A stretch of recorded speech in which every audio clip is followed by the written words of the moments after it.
guys, welcome to a new video. How are you guys doing? So lots of people ask me that how to purchase a good smartphone from themselves. So in this video we will discuss about them in brief. So before we start, let's analyze and have a look at some of the facts about the smartphone. To begin with, do not purchase a 5G smartphone right now. Yes, because the 5G is still very far from reality at least in India. We are at least 2 to 3 years behind in terms of the 5G connectivity, especially in India. So if you are going to purchase a new smartphone, don't just go out at the shop and purchase a 5G smartphone. Yes, if your smartphone you are going to purchase overall balanced smartphone and in your budget, and then on the top of that it will be providing the 5G connectivity, then it will be a good add-on. But don't just go out and purchase a smartphone just because you need a 5G smartphone. Second number of the fact is that your smartphone is depreciating entity. It means that the day you will purchase your smartphone, it will be value of your smartphone will be decreasing day by day. So note down your requirements according to smartphone. For an example, some people will love to take photos, so purchase a smartphone according to that smartphone that have a very good camera. So decide your budget and then purchase your smartphone. Just don't go out and purchase a flagship smartphone just because it has launched, because you will unnecessarily spend your money, and that money will not worth it because you don't use that feature very often. Let's have a look at some of the points that we will describe while purchasing the smartphone. And to begin with, first look at the smartphone processor, because in the one word, if we describe the smartphone processor, that it will be a heart of your smartphone. Because of your processor, your smartphone battery life, your smartphone performance, your smartphone camera, etc. will be dependent. So purchase a smartphone with good SoC and good processor. For an example, if you are going to purchase a smartphone right now, then purchase a smartphone around that is a Snapdragon 665 or at least Snapdragon 660, because older than Snapdragon 660 like Snapdragon 630 and Snapdragon 665, it will be very old, and later when you using the phone, you will be feeling not that much good performance. So in my opinion, do not purchase smartphone with more than 2 years processor old. Yes, you can purchase a smartphone with at least 650 and the 665. And one more thing is that do not purchase always the Snapdragon 865 device and the flagship processor device, because the mid-range processors are so good that you will not require flagship processor every day unless and until you are a very heavy gamer. Second thing is the battery life. Battery life is very important in today's smartphone, because the more features are getting added in the smartphone, so the battery life required will be more and more.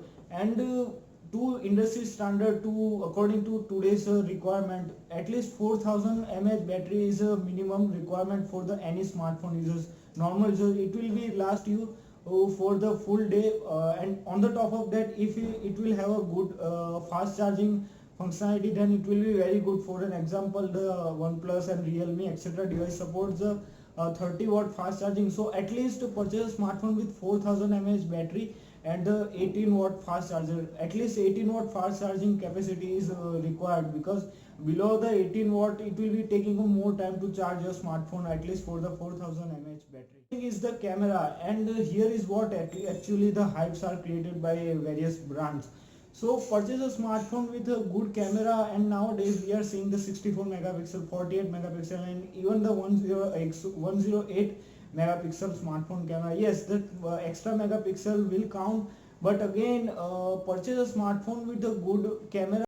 So for that you have to look at least what smartphone camera is what is doing. For an example, if you have a quad camera, then practically you will need only 3 cameras in the smartphone. One is the normal camera that is taking for normal shots.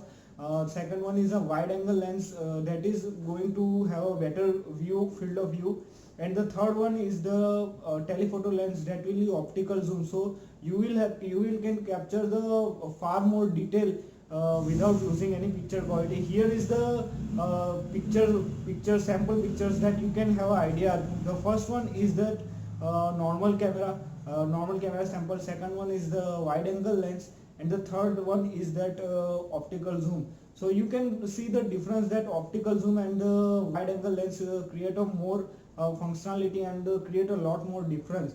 And that portrait mode shots can also be done by the point is that display quality. Earlier days we have seen the IPS LCD display, but nowadays good thing is that we are now seeing Super AMOLED display even in the budget smartphone in that 15 to 20,000 price bracket. So it is a very good thing. It is better than IPS LCD display. But even if you are having the IPS LCD display, then check the resolution of your display, that it is a HD plus or full HD plus. The difference between these two is that the clarity of your text and the video that you are seeing on the smartphone, especially while reading your text, you will find the difference between the HD plus display and the full HD plus display.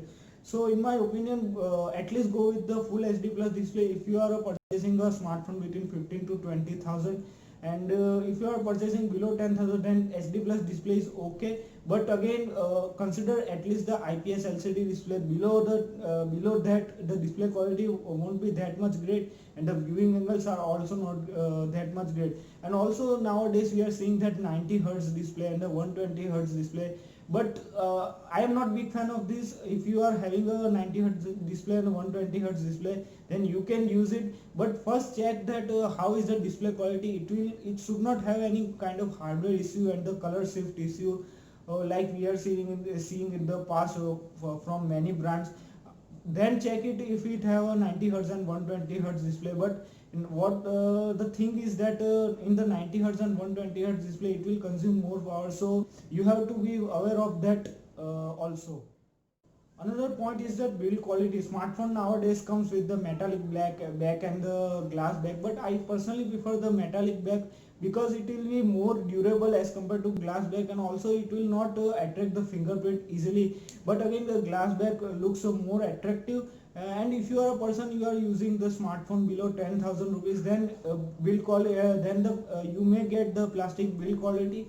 And the plastic build quality is not bad, but again check that the plastic should not feel very cheap and very not durable. So check that the plastic is made of a good quality. And if you are getting a glass back, then also do not forget to have a case with you, because glass back can crack very easily. Another thing is the loudspeaker. Yes, the dual stereo speakers gives you very immersive experience, but mid-range smartphone still comes with the single stereo speaker, so it is not bad. But check that it is loud enough and you will not miss any kind of phone calls during. And also during the phone calls, check that the loudness is good enough and clarity of the sound is good enough, so you don't have to worry about during the phone calls. The point is that the RAM and storage. Nowadays another hype is that smartphone companies are providing the smartphone with, especially for the Android smartphone, that is a 6 GB RAM, 8 GB RAM, even with the 12 GB RAM.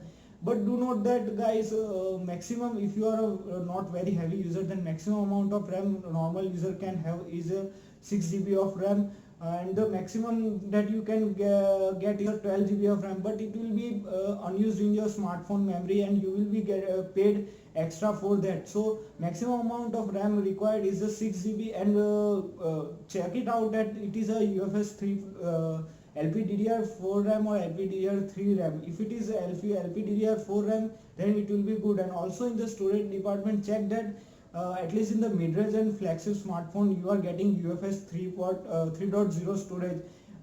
Yes, in the mid-range and the entry-level smartphone below 10,000, you are getting that eMMC storage, then it will be fine. And but at least in the mid-range smartphone in the 15 to 20,000, you should have a UFS 3.0 storage, so it will make your smartphone processing fast. Those are some important points while buying a smartphone from any brand, especially in India. So consider these points and share this video with your friends. And if you like this video, then share and subscribe to this channel. I will be seeing soon. Goodbye.